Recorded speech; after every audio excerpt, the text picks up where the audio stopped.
Breaking news చూస్తున్నాం. అంబేద్కర్ కోనసీమ జిల్లా రాజోలు నియోజకవర్గంలో నూతన సంవత్సర వేళ విషాదం చోటు చేసుకుంది. సఖినేటిపల్లి మండలం అంతర్వేది బీచ్ లో ఓ కారు అదుపు తప్పి సముద్రంలోకి దూసుకువెళ్లింది. కాకినాడ నుంచి అర్ధరాత్రి వేళ బీచ్ కి వచ్చినటువంటి ఇద్దరు యువకులు కారును ఇసుకలో డ్రైవింగ్ చేస్తూ అదుపు తప్పి నీటిలోకి వెళ్లారు. ప్రమాదాన్ని గమనించినటువంటి స్థానికులు కిషన్ అనేటువంటి యువకుని క్షేమంగా కాపాడగా శ్రీధర్ అనేటువంటి మరో యువకుడు కారులో సహా గల్లంతవ్వడం జరిగింది. ఇక సమాచారం అందుకున్నటువంటి పోలీసులు సంఘటనా స్థలానికి చేరుకొని గల్లంతైనటువంటి యువకుడి కోసం గాలింపు చర్యలు చేపట్టారు. తీర ప్రాంతాల్లో డ్రైవింగ్ చేయవద్దని అధికారులు హెచ్చరిస్తున్నా ఇలాంటి ఘటనలు జరగడం ఆందోళన కలిగిస్తుంది.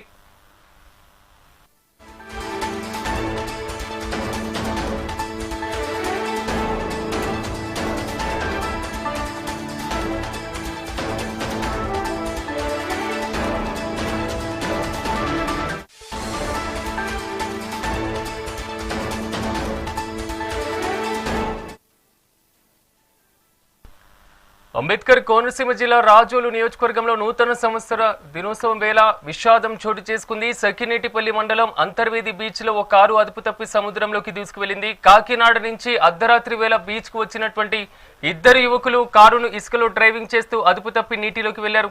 ఇక ప్రమాదాన్ని గమనించినటువంటి స్థానికులు కిషన్ అనేటువంటి యువకుని క్షేమంగా కాపాడారు.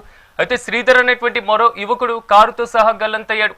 సమాచారం అందుకున్నటువంటి పోలీసులు సంఘటనా స్థలానికి చేరుకొని గల్లంతైనటువంటి యువకుడి కోసం గాలింపు చర్యలు చేపట్టారు. తీర ప్రాంతాల్లో డ్రైవింగ్ చేయవద్దని అధికారులు ఎన్నిసార్లు హెచ్చరిస్తున్నా ఇలాంటి ఘటనలు జరగడం ఆందోళన కలిగిస్తుంది.